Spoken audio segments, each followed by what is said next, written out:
What if the real currency of 2026 when it comes to your career isn't a platform or a specific piece of software at all? LinkedIn just released their Skills on the Rise list for 2026 for marketers. And when we looked at the data, the most shocking thing was actually what they left out.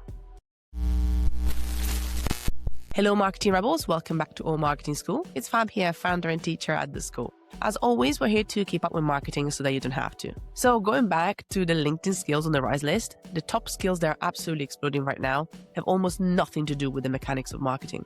They actually are about understanding systems, guiding intelligence and choices, and actually connecting with people. Music to my ears. So in the next few minutes, we're going to break down the 4 core skill buckets from the data so that you can stay ahead of the curve and your marketing career. And most importantly, I'm going to give you one specific move that you can make in each bucket to start future-proofing your career today. Make today's class begin. The number 1 skill on the rise is performance analysis, which once again is music to my ears. I do think most people are getting this wrong. They hear the term and they think it's about just being nose into dashboards all day. What it actually means is tying every single post or ad or email thread into the actual pipeline and revenue.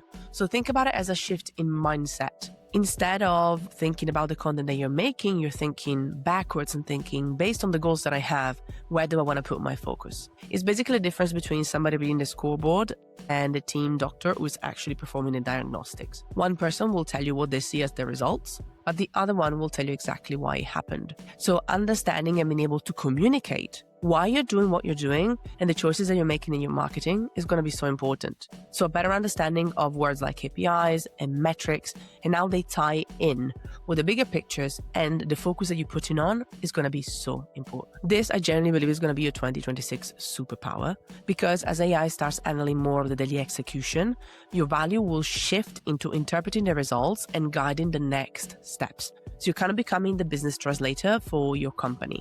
So you're not just reporting numbers, but you're actually taking the time to tell the story what they mean for tomorrow's budget and how you're going to adapt or experiment going forward. My suggestion when it comes to this is to actually look at fewer bits of data, is to simplify the number of metrics or KPIs that you are actually focusing on for the next month. And within that, ask the very powerful question of, so what?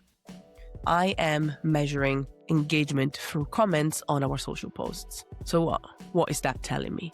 How is this affecting our bigger goals? So simplifying and streamlining means you're actually going to start asking more questions and better questions around what you are reporting and what you're analyzing. Building that muscle is going to be so important in 2026 and beyond. Now, bucket 2 is all about AI literacy. And this is where I see almost everyone getting the focus completely wrong. Most people think they need to be the best prompt engineer in the room, but that has already become a commodity skill that a lot of people can pick up.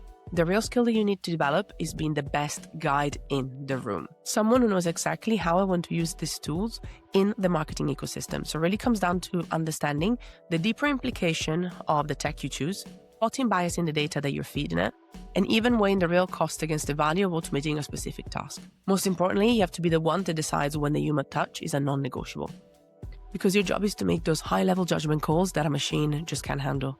And I absolutely love this because, to me, this really comes down to the transparency that we're going to bring into how we use AI. So I want you to think about, is there anything that you can do today to make clear to your audience or your team how you want to use AI in your marketing? It can be an internal policy that you want your team to follow or your clients. Maybe you write a LinkedIn post when you walk through how you use AI within your marketing. I think starting to make the process visible is the goal here, because as you're mapping your workflow, you're starting to actually ask yourself, how am I using this and how do I want this to be part of my marketing?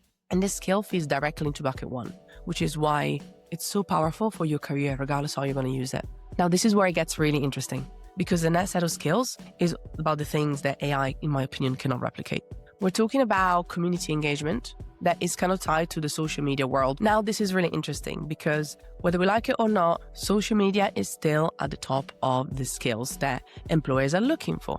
We're looking at psychology and relationship management, which might even mean things like appreciating elements of conflict mitigation in your comments, actively listening to your DMs, and building advocacy. This is really thinking about how I want to make my people part of something. And we all know that it matters. But I think it's interesting to see that even employers are realizing that's a big missing part of a lot of marketing out there. And one of my favorite secret weapons is learning how to set feedback loops. Because community means you're asking questions and looking at how you can improve things from what your community needs. So I wanted to think about designing a loop that is very simple, which means anything like setting a task that you pick one follower each week and you ask them what brought you to your page and what they love to see next. And then once you get the insight, you can use it to improve your next month's calendar. Or updating your product FAQs based on one conversation that you have with one of your customers or users every month. This is a 2026 power skill, because in a world that has got lots of AI slop, automated comments, this human connection and this kind of human touch is going to be so important. So we're looking at the human core and how we're strengthening it. And if you're looking at community engagement, learning how to do a feedback loop is going to be a really powerful thing in your back pocket that you can use. And finally, I want to wrap up with another set of power skills that will actually fuel your career growth regardless of which kind of career you're pursuing. Client perspective and team collaboration came incredibly high up into the skill list. And I think this is an interesting shift because it realizes that marketers are not just task executors. They're actually the person that explains how marketing unlocks new business for the company. And it's something that I think is incredibly powerful for you to start experimenting. So depending on whether you're working for yourself and you want to create a better client experience, or you actually want to work within a team and you want to be better at organizing and collaborating with them, there's going to be so many things that you can do to keep improving at this skill. This is a long-term kind of project, in my opinion. But I have one actionable thing that you can do that you can actually start incorporating to get better at this and do some reps, if you know what I mean. The move that I want you to try here is very simple. I want you to run a simple post-mortem on your very next project. You need to be the person in the room asking what worked and what didn't. And it goes back to our first skill bucket, right? So when you're taking that kind of initiative, you have a huge hedge coming into 2026. And if you need any help, we do have a post-mortem template that you can just download below. What I loved about the skills on the RISE report and list is that it shows how, as a marketer, your big advantage for 2026 is not just going to be another accreditation or certificate, even if we do love those at the school. It's really complementing these with a human-centric skill stack that we just walk through.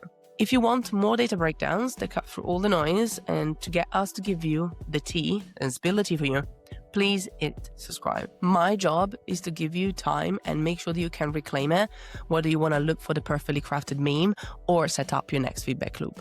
Before I go, don't forget to be kind to yourself and others and never stop learning, because practice makes progress. And until next time, class is dismissed.